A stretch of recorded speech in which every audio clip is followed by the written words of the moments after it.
विष्णुपदी की अद्भुत महिमा, चंड शर्मा की शुद्धि। सूत जी कहते हैं, विप्रवरो, पूर्व काल की बात है।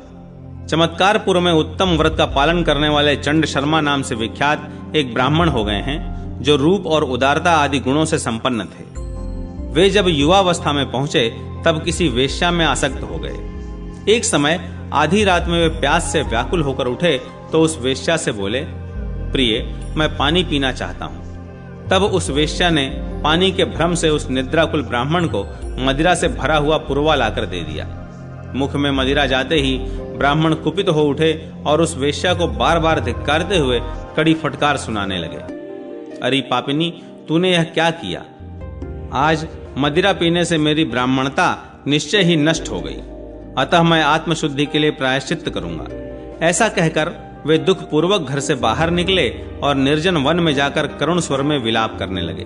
तत्पश्चात प्रातः काल होने पर उन्होंने अपने शरीर के सब बाल बनवाकर वस्त्र सहित स्नान किया। तदनंतर वे श्रेष्ठ ब्राह्मणों की सभा में गए और उन्हें प्रणाम करके बोले, ब्राह्मणों, मैंने जल के धोखे से मदिरा पी ली है, मुझे दंड दीजिए।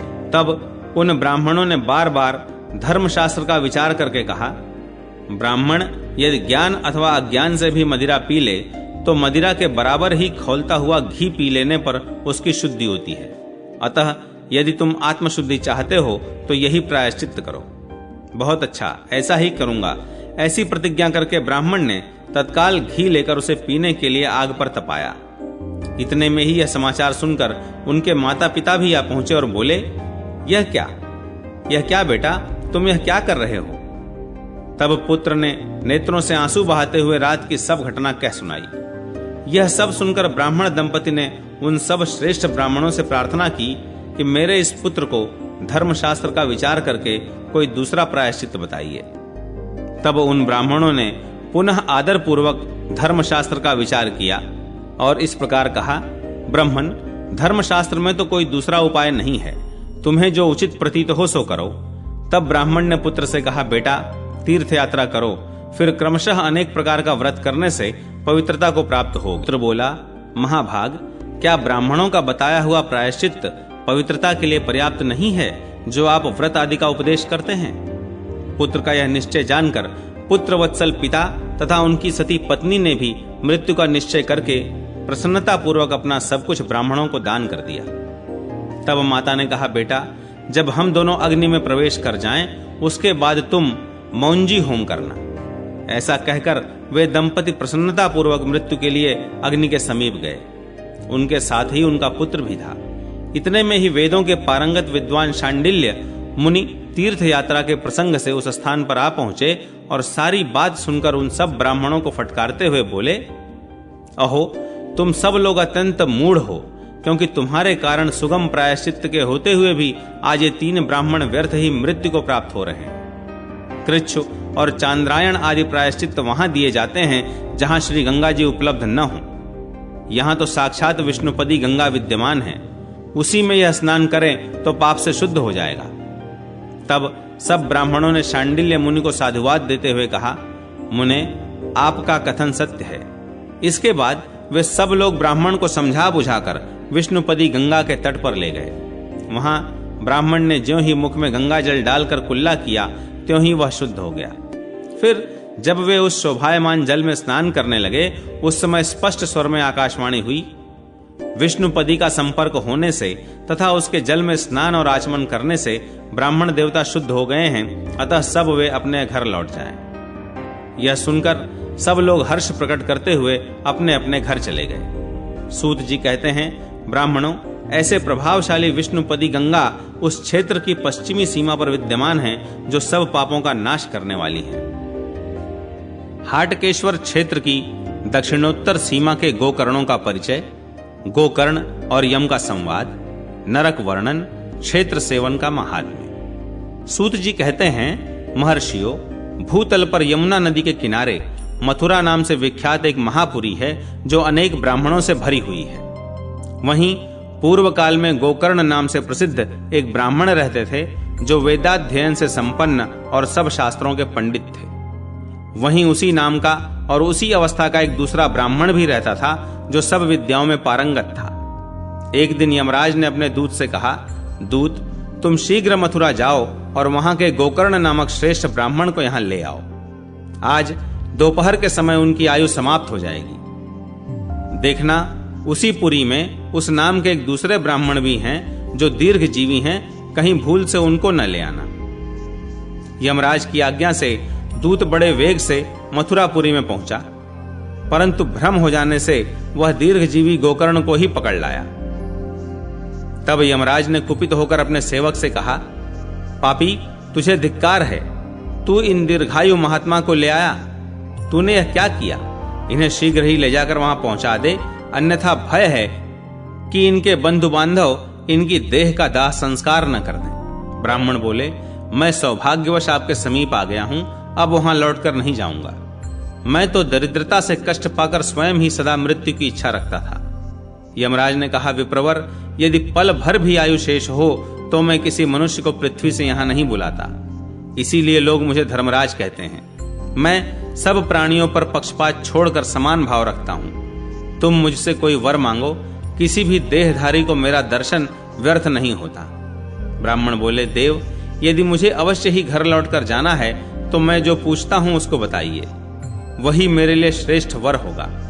पाप कर्मी मनुष्य जो इन भयंकर नरकों का सेवन कर रहे हैं, इनमें से किस कर्म से किसको कौन सा नरक प्राप्त होता है? यमराज ने कहा, विप्रवर, नरक असंख्य हैं, पर उनमें से जो मुख्य हैं केवल उन्हीं का परिचय मैं तुम्हें कराऊंगा। यहाँ मुख्य 21 नरक हैं। उनमें से पहला रौरव नरक है, जिसमें अत्यंत तप्त तेल से भरे हुए कुंडों में प्राणी पकाए जा रहे हैं। इसमें दूसरों का धन हड़पने वाले क्षुद्र मनुष्य यातना भोगते हैं। दूसरे का नाम है महारौरव, जिसमें कृतघ्न और गुरुशय्यागामी पापात्मा दाह से पीड़ित होकर तथा तीखी धार वाले शस्त्रों से छिन्न भिन्न होकर आर्तनाद करते हैं। तीसरे भयदायक नरक का नाम अंधतम है। जिन नराधमों ने पराई स्त्रियों को दूषित दृष्टि से देखा है, वे जब यहाँ आते हैं तब लोहे के समान मुख वाले पक्षी उनकी दोनों आंखें निकाल लेते हैं। चौथा नरक प्रतप्त नाम से विख्यात है। यहाँ भी पापी जीव यातना भोग कर शुद्ध होते हैं। जिन्होंने गुरुजनों, देवताओं तथा तपस्वियों की सदैव निंदा की है, उन लोगों की जिह्वा यहाँ उखाड़ ली जाती है। पांचवा सुप्रसिद्ध नरक विदारक नाम वाला है। यहाँ मित्रद्रोही मनुष्य आरे से चीरे जाते हैं। छठा निकुंभ नामक नरक है, जो तपाई हुई बालू से भरा हुआ है और स्वयं भी अग्नि से तप रहा है। जिन मनुष्यों ने पहले बिना किसी अपराध के दूसरे ब्राह्मणों को प्राणांतकारी कष्ट पहुंचाया है, वे यहाँ तपी हुई बालू में भूने जाते हैं। सातवां नरक विभत्सु कहलाता है। वह अत्यंत गर्हित है। उसमें सब ओर से मल मूत्र आदि गंदी वस्तुएं भरी हुई हैं। जिन दुरात्माओं ने राजा के पास जाकर लोगों की चुगली खाई है, उनके मुंह में ये गंदी वस्तुएं भरकर उन्हें इसी नरक में डाल दिया जाता है। आठवां अधम नरक कुत्सित नाम से प्रसिद्ध है। वह कफ और मूत्र आदि एवं दुर्गंध युक्त वस्तुओं से भरा हुआ है। जिन्होंने गुरु, देवता, अतिथि और विशेषतः अपने कुटुंबी जनों और सेवकों को भोजन दिए बिना ही स्वयं भोजन किया है, वे लोग इसमें डाले जाते हैं। द्विज श्रेष्ठ, यह दुर्गम नाम का 9वां नरक है। यह तीखे कांटों से भरा हुआ है। इसके भीतर सांप और बिच्छू भी रहते हैं। जिन्होंने एक साथ यात्रा करने वाले अपने भूखे प्यासे कष्ट पाते हुए साथी को न देकर अकेले भोजन किया है, उन्हें इस नरक में रखा जाता है। 10वें नरक का नाम दुस्सह है, जो सब ओर से तप्त लोहमय खंभों से घिरा हुआ है। जो पापी पराई स्त्रियों में तथा मांस भोजन में अनुरक्त होते हैं, उन मनुष्यों को यहाँ तप्त लोहमय खंभों का आलिंगन करना पड़ता है। 11वां नरक आकर्ष नाम से प्रसिद्ध है। यहाँ तपाए हुए सणसे रखे रहते हैं। जो मनुष्य, स्त्री, ब्राह्मण, गुरु और देवता का धन खाते हैं, उन्हें तपाए हुए सणसों से पकड़कर सब ओर खींचा जाता है। 12वें नरक को संदंश कहते हैं। इसमें अभक्ष्य भक्षण करने वाले नराधमों को लोहे के समान दांत और मुख वाले गीध नोच नोच कर खाते हैं। 13वें नरक का नाम नियंत्रक है। उसकी बड़ी ख्याति है। वह सब ओर से कीटों तथा सुदृढ़ बंधनों से व्याप्त है। जो पापी दूसरों की धरोहर को हड़प लेते हैं, वे यहाँ बंधनों से कसकर बांध दिए जाते हैं और कृमि, बिच्छू तथा कीट आदि उन्हें काटते और खाते हैं। 14वां नरक अधोमुख कहा गया है। इसका स्वरूप सब नरकों से अधिक भयंकर है। जो मनुष्य ब्राह्मण की हत्या करते हैं वे यहाँ एक वृक्ष की डाल में बांधकर नीचे मुंह करके लटका दिए जाते हैं और नीचे से आग प्रज्वलित करके उन्हें पकाया जाता है। 15वां भीषण नाम वाला नरक है जो जूं और खटमल आदि से भरा हुआ है। जो लोग झूठी गवाही देते या झूठ बोलते हैं उनको तथा अन्य कुकर्मियों को भी मैंने यही स्थान दे रखा है। यह 16वां नरक क्षुद्ध कहा गया है जो चारों ओर क्षुधातुर मनुष्यों से व्याप्त है। जिन द्विजों ने मांस भोजन किए हैं वे यहाँ भूख से पीड़ित होकर अपने ही शरीर को काट काट कर खाते हैं। 17वां क्षार नरक है जो नमक से भरा हुआ है। यह सब प्राणियों के लिए बड़ा भयंकर है। जो मनुष्य व्रत भंग करने वाले तथा पाखंडी हैं वे यहाँ आने पर तीखे शस्त्रों से पीस डाले जाते हैं और ऊपर से उन पर नमक छिड़का जाता है। यह 18वां नरक निदाघ नाम से प्रसिद्ध है जो प्रज्वलित अंगारों से भरा है। जो मनुष्य शास्त्र, काव्य तथा ब्राह्मण कन्या को कलंकित करते हैं वे यही अंगारों के भीतर रखे जाते हैं। 19वां नरक कूट शालमली कहलाता है जो सब ओर से तीखे कांटों से भरा हुआ है। जो नास्तिक, मर्यादा भंग करने वाले तथा ब्राह्मण घाती हैं वे सब मनुष्य यहाँ सदैव चढ़ते और गिरते रहते हैं। 20वें नरक का नाम असिपत्र वन है। जो दूसरों के छिद्र देखते, झूठ कपट से भरे हुए कार्यों में संलग्न रहते और शास्त्र बेचते हैं वे ही इसमें आते हैं। 21वां नरक वैतरणी नाम वाली नदी है जिसे धर्मात्मा और पापी सभी को पार करना पड़ता है। जो मृत्यु काल के समय गाय की पूंछ हाथ में लेकर उसका दान करते हैं वे सुख पूर्वक उस नदी को पार कर जाते हैं। जो मानव गोदान किए बिना ही मर जाते हैं उन्हें इस दुर्गम नदी को हाथों से ही तैरकर पार करना पड़ता है। द्विज श्रेष्ठ, तुमने जो कुछ पूछा है वह सब वृत्तांत मैंने तुमसे कह दिया। अब इच्छानुसार धन लेकर घर जाओ। ब्राह्मण बोले, देव अब यह बताइए कि कौन सा कर्म करने से मनुष्य नरक में नहीं जाता है।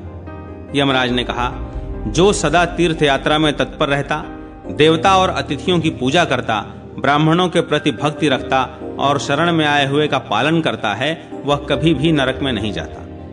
जो सर्वदा दूसरों की भलाई में संलग्न रहता, हेमंत में आग तपाता, गर्मी में जल पिलाता और वर्षा में ठहरने के लिए स्थान देता है वह कभी नरक का दर्शन नहीं करता है।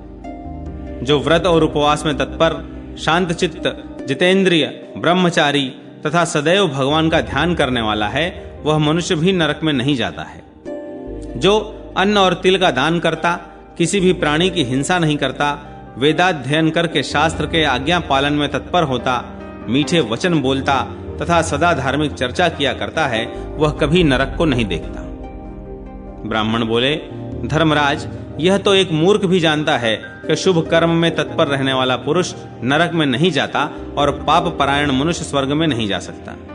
मुझे तो सब लोगों को सुख पहुंचाने वाला वह श्रेष्ठ व्रत, नियम, तीर्थ, जप अथवा होम आदि उपाय बताइए जिसको स्वल्प मात्रा में करने पर भी पापी पुरुष भी अपने पाप का नाश करके शीघ्र स्वर्ग लोक में जा पहुंचे। यमराज ने कहा, द्विज श्रेष्ठ, अनर्थ देश में परम मनोहर एवं सर्व तीर्थमय शुभ हाटकेश्वर क्षेत्र है जो महापातकों का भी नाश करने वाला है। जो उस क्षेत्र में 15 दिन भी भक्ति पूर्वक भगवान शंकर की पूजा करता है वह सब पापों से युक्त होने पर भी भगवान शिव के लोक में प्रतिष्ठित होता है। अतः तुम वहीं जाकर भक्ति भाव से भगवान शंकर की आराधना करो। इससे अपनी 10 पीढ़ियों के साथ तुम मोक्ष प्राप्त करोगे। सूत जी कहते हैं, यह उपदेश सुनकर गोकर्ण जी ज्यों ही अपने घर की ओर प्रस्थित हुए त्यों ही यमदूत दूसरे गोकर्ण को भी साथ लेकर वहां आ पहुंचा और शीघ्र ही उसने धर्मराज के सामने उसे उपस्थित किया। तब धर्मराज ने प्रसन्न होकर दूत से कहा, तुम समय बिताकर इन ब्राह्मण देवता को यहाँ लाए हो, अतः द्वितीय गोकर्ण के साथ ही इन्हें भी जल्दी छोड़ दो। तदनंतर वे दोनों गोकर्ण ब्राह्मण उसी क्षण एक ही साथ छोड़ दिए गए। फिर दोनों ने सहसा अपने अपने शरीर में प्रवेश किया। स्वस्थ होने पर दोनों ने हाटकेश्वर तीर्थ में यथावत तपस्या करके भगवान शंकर की आराधना की और उसके प्रभाव से सशरीर स्वर्ग लोक में चले गए। जो मनुष्य निष्काम भाव से वहां भगवान शिव की आराधना करता है वह मोक्ष को प्राप्त होता है। विप्रवरो, इस प्रकार मैंने तुम्हें हाटकेश्वर क्षेत्र का प्रमाण और सीमा आदि का संपूर्ण वृत्तांत कह सुनाया। यहाँ खेती करने वाले किसान भी परम गति को प्राप्त होते हैं। फिर जो अपने मन को वश में रखने वाले शांत, दांत और जितेंद्रिय साधक हैं, उनके लिए क्या कहना है। मनुष्यों की तो बात ही क्या है, उस क्षेत्र में मृत्यु को प्राप्त हुए कीट, पतंग, पशु, पक्षी और मृग भी निस्संदेह स्वर्ग लोक में जाते हैं। जो भगवान जनार्दन को अपने हृदय में स्थापित करके श्रद्धा पूर्वक वहां रहते हैं, उनकी सद्गति में संदेह ही क्या हो सकता है। अतः पूरा प्रयत्न करके सबको उस क्षेत्र का सेवन करना चाहिए।